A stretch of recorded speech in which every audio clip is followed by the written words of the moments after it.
بسم اللہ الرحمن الرحیم والصلاة والسلام علیکہ یا رسول اللہ وعلی آلکہ و اصحابکہ یا سیدی یا حبیب اللہ۔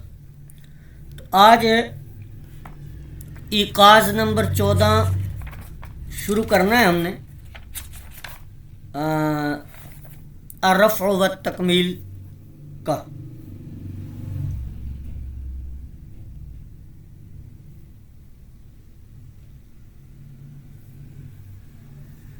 تو اس میں کہتے ہیں ابو حاتم کے قول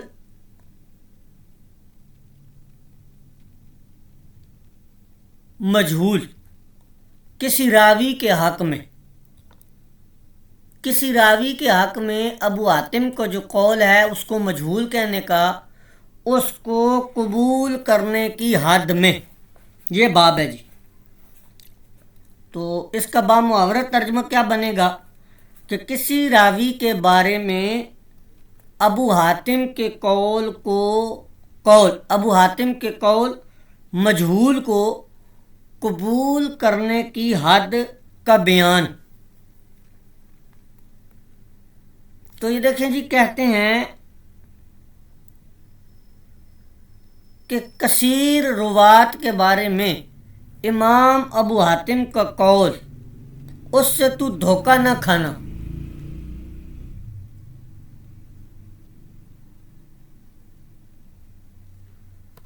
کثیر راویوں کے بارے میں امام ابو حاتم کے قول سے تو دھوکہ نہ کھانا۔ کون سا قول؟ علی ما یجدہ من یطالع المیزان وغیرہ، کہ جس کو تو پائے گا دوران مطالعہ میزان الاعتدال یا وغیرہ دیگر جو کتابیں اس کے علاوہ، ان میں مطالعہ کے وقت تیرے سامنے آئیں گی، وہ قول جو ہے تیرے سامنے آئے گا، اس سے تو دھوکہ نہ کھانا۔ وہ قول کیا ہے؟ ابو حاتم کا قول کہ انہ مجہول، کہ وہ راوی جو ہے مجہول ہے۔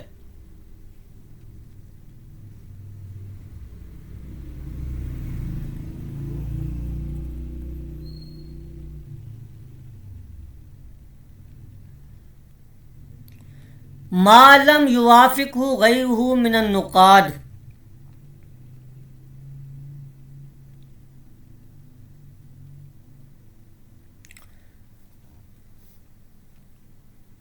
کہ ابو حاتم کا جو قول ہے انہ مجہول، اس سے تو اس وقت تک دھوکہ نہ کھانا جب تک موافقت نہ کریں ان کے ساتھ دیگر ائمہ نقاد،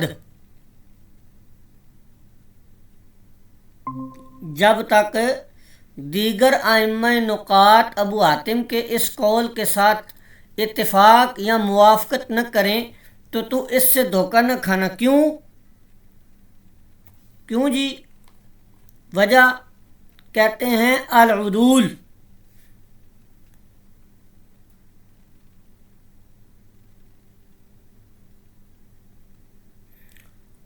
کہ جس قول پر ابو حاتم کے ساتھ عدول نقاد، عادل نقاد جو ہیں وہ نہ کریں موافقت، وہ کیا کر جاتا ہے؟ امان پا جاتا ہے۔ کس سے؟ اس جرح سے، انہو مجہول ان کی جرح سے، مرتفع عندہم، ان کے نزدیک ابو حاتم کی جو جرح ہے مجہول کی، یہ رفع ہو جاتی ہے جب ان کے ساتھ کوئی اور ائمہ موافقت نہ کرے تو۔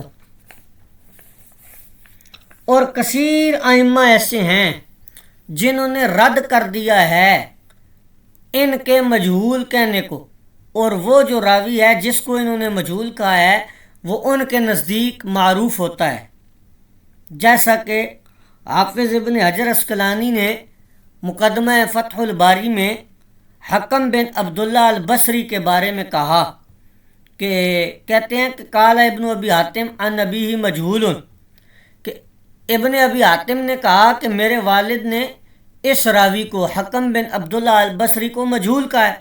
تو حافظ ابن حجر عسقلانی تعقب کرتے ہوئے کہتے ہیں قلت، میں کہتا ہوں لیس بمجہول، یہ راوی تو مجہول نہیں ہے حکم بن عبداللہ البصری.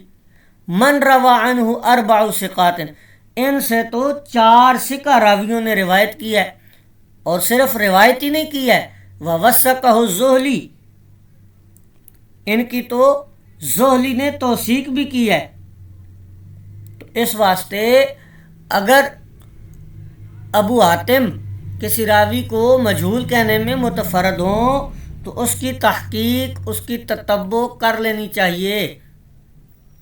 اسی طرح آگے کہتے ہیں وقال ایدن، اور کہا کہ یہ بھی اس راوی کے بارے میں، عباس القنطری کے بارے میں بھی آپ نے لکھا، قال ابن ابی حاتم عن ابیہ، ابن ابی حاتم اپنے والد ابو حاتم سے روایت کرتے ہیں مجہول، کہ یہ جو عباس القنطری ہے یہ مجہول ہے. قلت، میں کہتا ہوں، ابن حجر اسقلانی کہتے ہیں میں کہتا ہوں، ان اراد العین فقد روا عنہ البخاری وموسى بن ہلال والحسن بن علی المعمری، کہ اگر ان کی مراد جہالت عین ہے مجہول کہنے سے، ابو حاتم کی اگر مراد ارادہ جہالت عین کا ہے تو پھر تحقیق اس سے روایت کیا ہے بخاری نے، موسیٰ بن ہلال نے اور حسن بن المعمری نے. وَإِنْ أَرَادَ الْحَالَ، اور اگر اس سے مراد مجہول العین نہیں بلکہ مجہول الحال ہے، ہونا مراد لیا ہے، تو فقد وثقہ عبداللہ ابن احمد بن حنبل، تو پھر اس کی توثیق کی ہے احمد بن حنبل نے، عبداللہ بن احمد بن حنبل نے. قال سألت ابی، کہ عبداللہ بن احمد کہتے ہیں کہ میں نے اپنے والد احمد بن حنبل سے پوچھا اس راوی کے بارے میں، تو انہوں نے فذکرہ بخیر، اس کا ذکر کیا اچھائی کے ساتھ، نیکی کے ساتھ. تو اس لیے صرف اگر متفرد ہوں ایسے راویوں کو جن کو ابو حاتم نے تنہا مجہول کہا ہے تو اس کا تتبع کر لینا چاہیے. امام سیوطی رحمۃ اللہ علیہ بھی فرماتے ہیں تدریب الراوی میں کہ حفاظ میں سے ایک جماعت ہے جس نے راویوں پر مجہول ہونے کا حکم لگایا ہے، لعدم علمہم بہم، کہ ان کو ان کا علم نہیں ہو سکا، حالانکہ وہ معروف بالعدالت ہیں ان کے علاوہ محدثین کے نزدیک.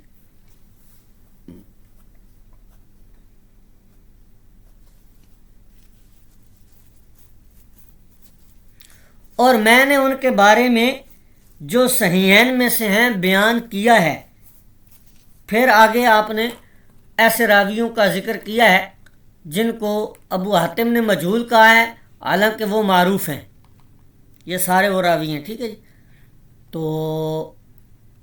یہاں پر انہوں نے 9 راویوں کی پھر مثالیں دی ہیں آپ کو، تو یہ مثالیں وغیرہ آپ دیکھ لیجئے گا. آگے چلتے ہیں ایقاظ نمبر 15 کی طرف. یہ کہتے ہیں فی بیانی مدلولی قول ابن قطانی فی الراوی، راوی کے بارے میں ابن قطان کے قول کے مدلول کے بیان کے بارے میں.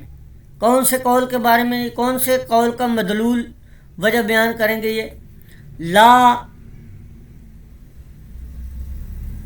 یعرف له حال او لم تثبت عدالتہ،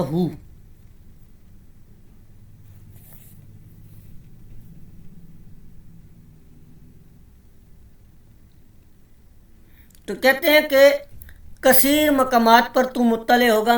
میزان الاعتدال میں ہی ابن القطان سے وہ نقل کرتے ہیں راوی کے حق میں. کیا راوی کے حق میں نقل کرتے ہیں جی؟ کہ لا یعرف لہ حال او لم تثبت عدالتہ، کہ ابن القطان سے میزان الاعتدال میں کثرت سے یہ تو مطلع ہوگا کہ وہ نقل کرتے ہیں کہ اس راویوں کے حق میں کہ اس راوی کا حال نہیں جانا گیا یا حال معلوم نہیں ہوا اور اس کی عدالت ثابت نہیں ہے. تو یہ جو قول ہے ابن القطان کا، اس سے مراد کیا ہے؟ ابو الحسن علی بن محمد بن عبد الملک الفاسی المشہور بابن القطان، یہ اپنی کتاب، ان کی جو کتاب ہے، یہ مؤلف ہیں، انتقال فرمایا انہوں نے 628 ہجری میں، اور الوہم والایہام کتاب کے یہ مؤلف ہیں۔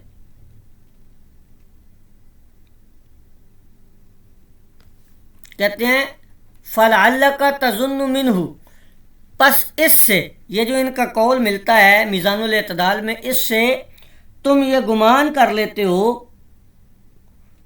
یا تمہیں یہ گمان پیدا ہوتا ہے کہ یہ راوی مجہول ہے یا غیر ثقہ ہے، حالانکہ اس طرح نہیں ہے۔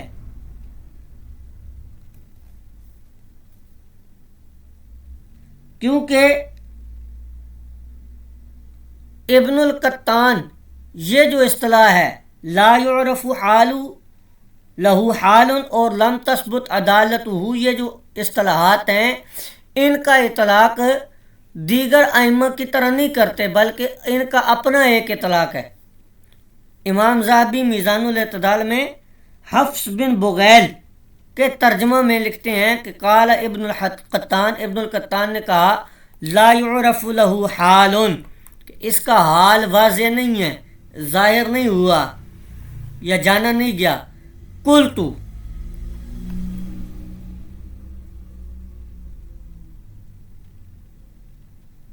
امام ذہبی کہتے ہیں کہ میں کہتا ہوں کہ میں نے اس نوع کی چیزیں ذکر نہیں کی اپنی اس کتاب میں، کیونکہ ابن القطان نے ہر اس شخص کے بارے میں کلام کیا ہے جس کے بارے میں اس کے معاصر علماء میں سے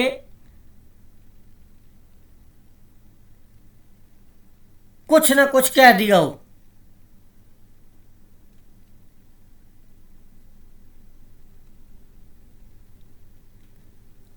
اور یہ اس کی عدالت پر دلالت کرتا ہے۔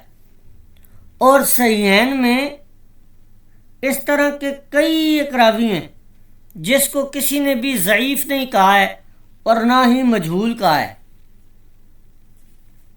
نہ ہی ان کی تضعیف ہوئی ہے اور نہ ہی ان کو مجہول کہا گیا ہے۔ اسی طرح مالک المصری کے ترجمے میں بھی یہ الفاظ آتے ہیں کہ ممن لم تثبت عدالتہ، کہ اس کی عدالت ثابت نہیں ہے، یہ ابن القطان نے کہا۔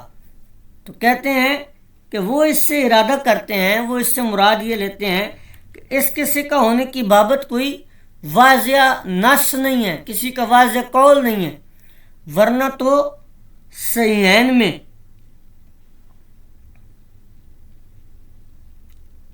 ایک جماعت ایسی ہے کثیر راویوں کی کہ جن کے بارے میں ہم نہیں جانتے کہ انہوں نے کسی کی توثیق کی ہو، تو پھر تو ابن القطان کے مطابق ان کی عدالت ہی ثابت نہیں ہوگی۔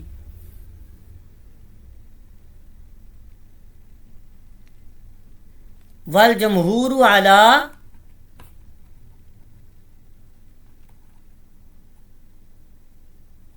ان من کان من المشائخ قد روى عنہ جماعت، اور ایسے ایسے مشائخ ہیں جنہوں نے ان سے روایت کیا ہے ایک جماعت نے، لیکن ان کی نہ توثیق ملتی ہے، نہ ان کی جرح ملتی ہے، نہ کسی نے ان کا انکار کیا ہے، تو بے شک ان کی حدیث جو ہے وہ صحیح ہوگی۔ تو کل جو اوپر میں نے حاشیہ آپ کو بتایا تھا، وہ اس لیے بتایا تھا کہ اس کو ضرور بے ضرور پڑھ لیجئے گا کہ اگر کوئی ایسا راوی ہو کہ جس کی واضح توثیق یا انکار ثابت نہ ہو کسی سے، تو اس راوی کا حکم کیا ہوگا۔ ابن القطان جو ہیں وہ کہتے ہیں اس کے بارے میں کہ اس کا حال نہیں جانا گیا یا اس کی عدالت ثابت نہیں ہے، جبکہ ابن القطان کا اس طرح کہنا یہ درست نہیں ہے، کیونکہ صحیحین کے کثیر راوی ایسے ہیں جن کی توثیق بھی واضح نہیں ملتی اور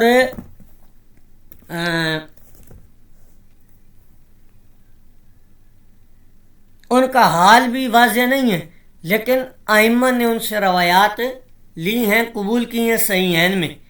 تو اس واسطے آج کا سبق یہیں پہ کلوز کرتے ہیں.